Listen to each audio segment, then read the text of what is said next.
This edition of the Ridley Report is brought to you by theaggress.org. Let's talk New Hampshire spending cuts. Or, better yet, let's make them. All government spending cuts are good cuts. All government spending increases are bad increases. But having said that, wouldn't it be best to cut the directly harmful things first?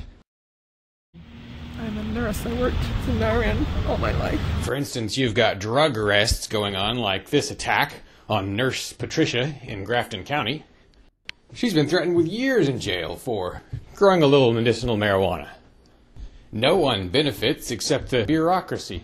Contrast that with spending on state highways. Sure, I don't like the way the money for highways is raised, but at least when the authorities fix a pothole, they have fixed a pothole. There's a direct benefit to what they do, even though there is an indirect problem: inefficient tax expenditure.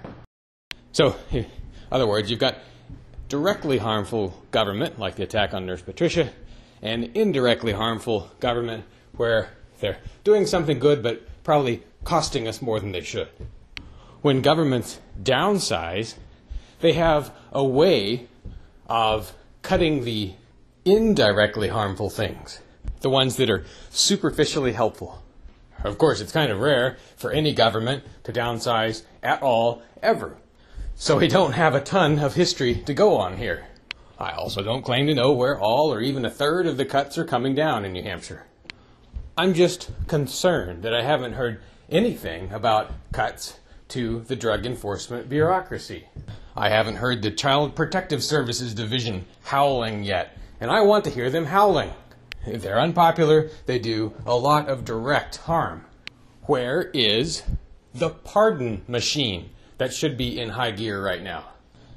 Nonviolent drug offenders who don't pose a danger to society should be leaving New Hampshire jails in droves right now.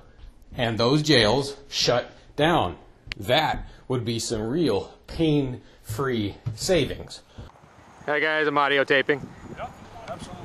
Although, of course, it would put some prison guards out of work. That's the whole point. Putting the police state in the unemployment line. And then hopefully getting its participants some good jobs in the private sector. Here and talk to you and do what they have to do, okay? Budget cutting season is often very brief. I heard there were only 2 occasions in New Hampshire history where the government has shrunk. And this is live free or die New Hampshire. So this may not happen again for a while if history follows its normal course. The cuts you make today may be the only ones that ever get through. So I'd rather see cuts that work on both ends of the spear.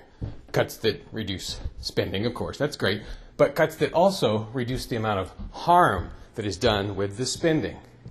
I'm sorry, but cutting aid to the disabled is just not as important as cutting, say, the Department of Environmental Services, which punishes builders and stifles growth. It does so often without any real assistance to the environment. And of course, I really need to come back to the whole pardon issue, because there are so many different prisoners. Probably 70% or 60% of the people in New Hampshire jails are there on victimless crime offenses. Are you telling me that their families would hate you for returning them? If they're not charged with a crime that has a victim, why are you making me pay to keep them in a cell? I realize that pardons have a way of triggering what I call the Willie Horton fear. You worry that anyone you let loose, you'll be held responsible for everything they do. But the defense against that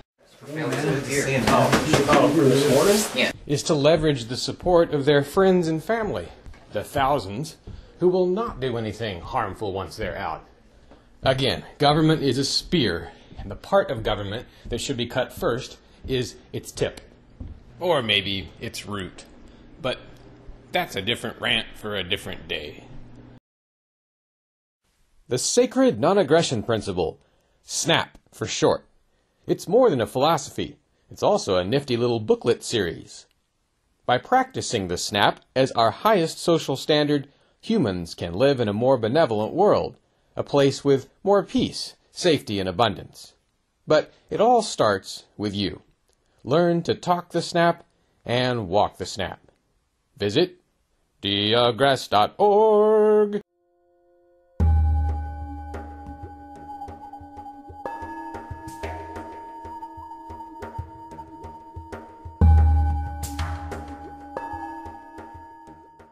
Liberty Books is at 75 Allison Street in Concord.